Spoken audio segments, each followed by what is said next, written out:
A passagem de hoje é Salmo capítulo 8, versículos 1 a 9. Vamos ler juntos. Ó Senhor, Senhor nosso, quão admirável é o teu nome em toda a terra, pois puseste a tua glória sobre os céus. Da boca das crianças e dos que mamam, tu suscitaste força, por causa dos teus adversários, para fazeres calar o inimigo e vingativo. Quando vejo os teus céus, obra dos teus dedos, a lua e as estrelas que preparaste, que é o homem mortal para que te lembres dele, e o filho do homem, para que o visites? Contudo, pouco menor o fizeste do que os anjos, e de glória e de honra o coroaste. Fazes com que ele tenha domínio sobre as obras das tuas mãos. Tudo puseste debaixo de seus pés, todas as ovelhas e bois, assim como os animais do campo, as aves dos céus e os peixes do mar, e tudo o que passa pelas veredas dos mares. Ó Senhor, Senhor nosso, quão admirável é o teu nome sobre toda a terra. Amém. Hoje, partilharei uma mensagem com o título O Homem Olha para o Céu. Num certo jardim, há um caminho de Goethe, onde estão gravadas as palavras de sabedoria que Goethe deixou na sua velhice. As palavras do professor que criou este jardim foram muito marcantes. O caminho para o propósito correto é reto em qualquer trecho. Não há problema em viver corretamente. Viver corretamente não significa necessariamente viver com perdas. Este professor, após se aposentar como professor de literatura alemã na Universidade Nacional de Seul, criou e cuidou pessoalmente de um jardim chamado Jeobaek Seobon. Lembro-me de o ter ouvido descrever-se como um servo. Ele disse que não havia uma única árvore, uma única folha de relva em que as suas mãos não tivessem tocado. Como um especialista mundial em Goethe, ele criou um percurso de caminhada no jardim chamado Caminho de Goethe, como vimos no vídeo. Ao longo desse percurso, ele gravou em pedras os seus versos favoritos de Goethe. Um desses versos tocou o meu coração. É este verso: a terra só é bela quando o coração está aberto. Que tipo de lugar é a terra originalmente? A terra é o lugar onde sempre pisamos, o lugar que sempre esteve ao nosso lado. Não tem nada de especial, nada de novo. Por isso, a terra seria algo que não consideramos belo, nem sentimos como tal. Essa mesma terra, há cerca de 200 anos, pareceu especial para um poeta. Como a terra comum pôde parecer tão especial e bela? Será que foi porque a terra mudou e se tornou mais bela do que antes? Não é isso. O poeta canta que a terra se tornou bela não porque a terra mudou, mas porque ele mesmo, que a observava, mudou. Na sua expressão poética, quando o coração se abriu. O facto de um significado especial surgir no comum não se deve apenas ao facto de o objeto em si ser especial. Pode ser também porque eu, que observo o objeto, sou especial.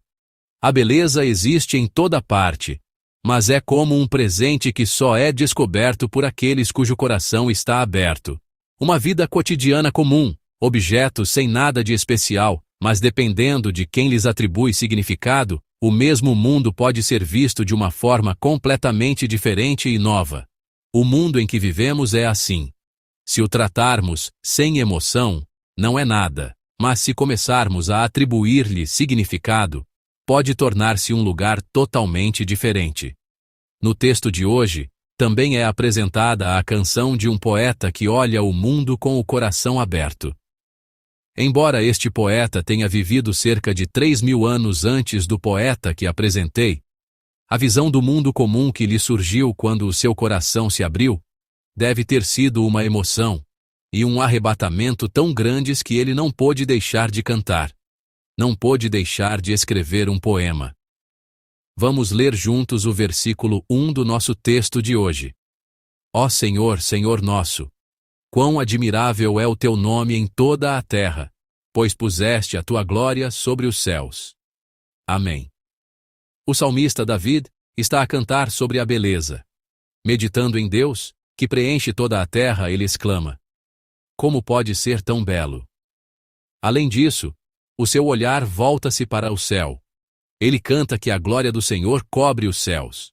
A terra e o céu cativaram o coração do poeta. Na verdade, eram apenas o céu e a terra comuns. A aparência de hoje é a mesma de ontem, e na verdade não será diferente amanhã. O céu e a terra sempre estiveram lá, da mesma forma. No entanto, há uma razão pela qual David pode cantar com tanto arrebatamento agora. É porque ele descobriu a mão de Deus a permear aquela terra e aquele céu. Essa mão de Deus é o tema central deste poema. David sentiu especialmente a mão de Deus no céu que sempre olhava e nas criaturas que sempre estiveram lá. E ele compôs este poema, maravilhou-se e louvou a Deus. Primeiro, David olha para o céu e sente a mão de Deus. Vamos ler juntos o versículo 3 do nosso texto de hoje. Quando vejo os teus céus, obra dos teus dedos, a lua e as estrelas que preparaste. Amém. Agora, David está a levantar a cabeça e a olhar para o céu noturno. Sendo um pastor, David deve ter vivido a olhar para céus noturnos como este no campo. No entanto, naquela noite, o céu pareceu-lhe um pouco mais especial. Será que o céu daquela noite era diferente do céu de antes? Será que a lua e as estrelas daquela noite eram diferentes da lua e das estrelas de antes? Não é isso. Naquela noite, o coração de David, o peito de David, simplesmente abriu-se de verdade. Na expressão de Goethe, o coração abriu-se. E na expressão de nós, crentes, os olhos da fé abriram-se. Naquela noite, os olhos da fé de David abriram-se para o mundo criado por Deus. E esses olhos da fé descobriram algo especial nas coisas que sempre via. O algo especial que David descobriu foi a mão de Deus. Quando ele abriu os olhos da fé, o mesmo céu tornou-se um céu especial, obra dos teus dedos. E a mesma lua e as mesmas estrelas pareceram presentes que o Senhor preparou pessoalmente para ele. É importante que nós também percebamos a mão do Senhor no nosso dia a dia. Podemos sentir a mão de Deus nas coisas que estão sempre ao nosso redor, nos acontecimentos comuns que ocorrem na nossa vida cotidiana, em todos esses lugares. A cada mudança de estação, as paisagens transformam-se de maneira tão misteriosa. O calor que parecia interminável passa como se nunca tivesse existido. E, segundo a providência delicada de Deus, a estação em que devemos preocupar-nos com o frio aproxima-se lentamente. As equipas que servem ramen, todas as quartas-feiras, servem mais de 100 tigelas para as crianças e os vizinhos. No verão, fizeram uma pausa por causa do calor, mas já chegou a estação em que nos preocupamos se o tempo não estará demasiado frio para comer ramen no pátio. Quando pensamos que nunca vai mudar, a estação muda infalivelmente e uma nova estação começa. Como podemos explicar isso sem a mão de Deus? Durante o meu período de estudos no estrangeiro, eu cultivei uma horta. Não era nada grandioso. Era uma plantação de folhas de perila. Eu colhia, guardava as sementes e cultivei assim por quase 10 anos. A minha família comia, mas também partilhávamos com os vizinhos. Na Alemanha, onde não se vendem folhas de perila, eu cultivava-as para comer. Não que eu tivesse um terreno agrícola. O dormitório onde eu morava era no 3º andar, ao estilo coreano, e quando eu abria a janela, havia um pequeno canteiro bem em frente, que na verdade era mais como um grande vaso. Tinha cerca de 1 metro de largura e 50 centímetros de comprimento. Ali, plantei sementes de perila que trouxe da Coreia. E lembro-me de colher uma boa quantidade. Cheguei até a distribuir por outros estudantes estrangeiros. Naquela época, lembro-me de pensar, isto é realmente estranho. Na primavera, eu plantava as sementes e regava. Muitas vezes, mesmo regando abundantemente com água da torneira por vários dias, não havia grandes mudanças. Às vezes, as sementes nem brotavam. Ou se um pequeno broto aparecia, não crescia bem, e parecia que o seu crescimento tinha parado por vários dias. Mas a diferença era notável depois de chover. Depois de uma chuva, a paisagem do canteiro mudava completamente. Mesmo que não tivesse chovido muito, O vaso que antes era só terra, ficava coberto de novos brotos. A velocidade de crescimento também era diferente, a ponto de eu ter de arrancar alguns. Depois da chuva, ao acordar, eu vi as folhas de perila que tinham crescido vários centímetros, um crescimento visível a olho nu. Naquela época, a cultivar aquela pequena horta, eu percebi: a água que o homem dá e a água que Deus dá são tão diferentes. Comecei a pensar: é assim a mão vivificante de Deus. A quantidade de água que eu dava era provavelmente maior. No entanto, por mais que eu regasse bem, não se comparava a uma única chuva de Deus. A mão vivificante de Deus é assim. Se, primeiro, David experimentou a mão de Deus a olhar para o céu, em segundo lugar, ele sente a mão de Deus a olhar para a terra. Vamos ler juntos os versículos 6 a 8 do nosso texto de hoje. Fazes com que ele tenha domínio sobre as obras das tuas mãos. Tudo puseste debaixo de seus pés. Todas as ovelhas e bois, assim como os animais do campo, as aves dos céus e os peixes do mar, e tudo o que passa pelas veredas dos mares. Amém. No versículo 3, está escrito, obra dos teus dedos. Mas no versículo 6, a expressão é, as obras das tuas mãos. Podemos entender isto como uma expressão poética para variar a linguagem. Deus deu-nos não apenas o céu que as pessoas admiram, mas também a terra que as pessoas pisam e governam. Ele deu-nos as coisas feitas pelas suas mãos. Se o coração não está aberto, como são vistas todas estas coisas? Apenas como animais, apenas como pássaros, apenas como peixes. Estavam lá ontem, estão lá hoje e estarão lá amanhã. O coração de David também se abriu para estas criaturas. Coisas que ele fez para mim. Coisas que ele preparou para mim.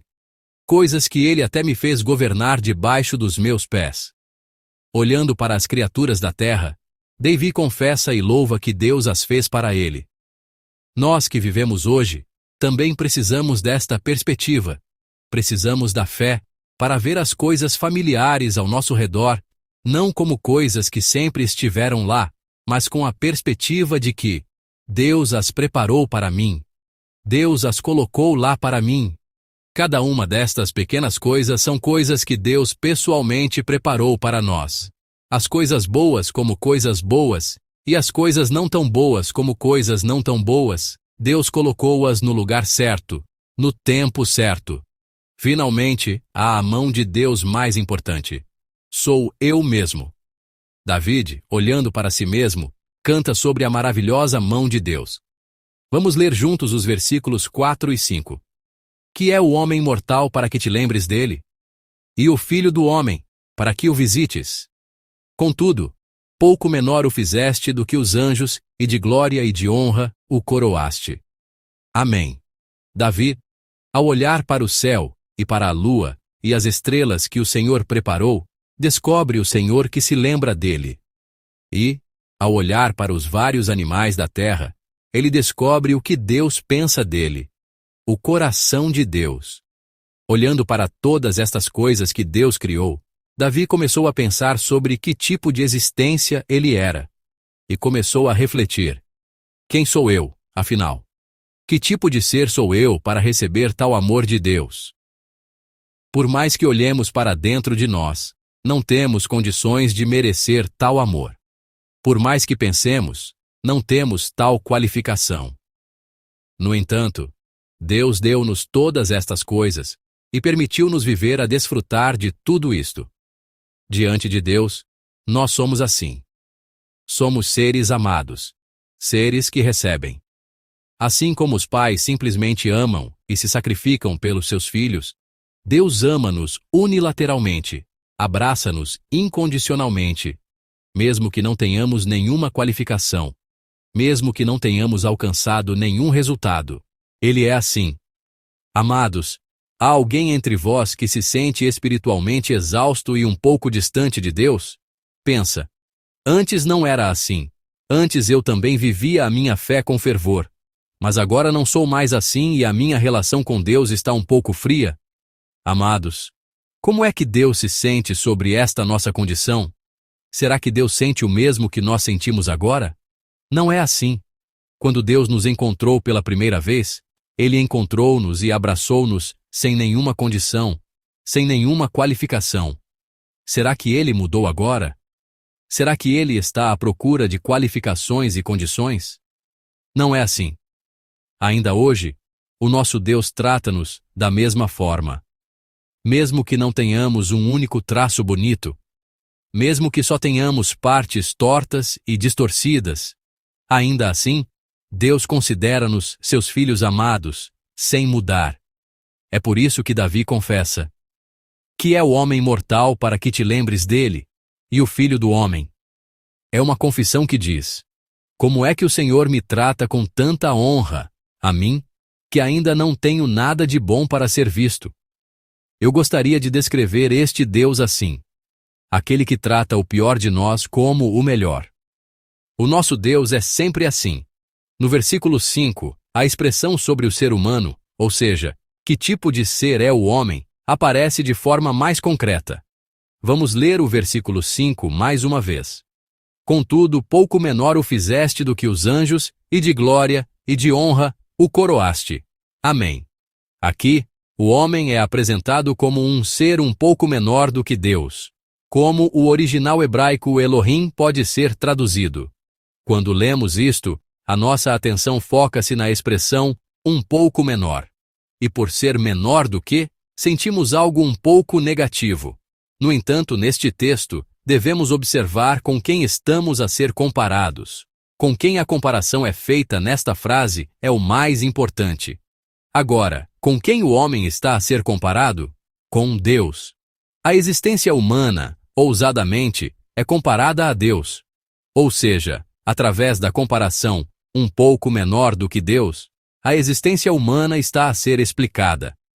O ser humano, o meu ser, é esse tipo de existência. Deus considera-nos tão preciosos que Ele mesmo se dispõe a ser o objeto de comparação para nos mostrar quão preciosos e especiais somos. Ele quebra o abismo absoluto entre o Criador e a criatura, aproxima-se pessoalmente do lado do homem, torna-se Ele mesmo o objeto de comparação com o homem, e assim torna a existência humana, a nossa existência, a minha existência, num ser de valor incomparável, tão precioso que não pode ser comparado com mais nada.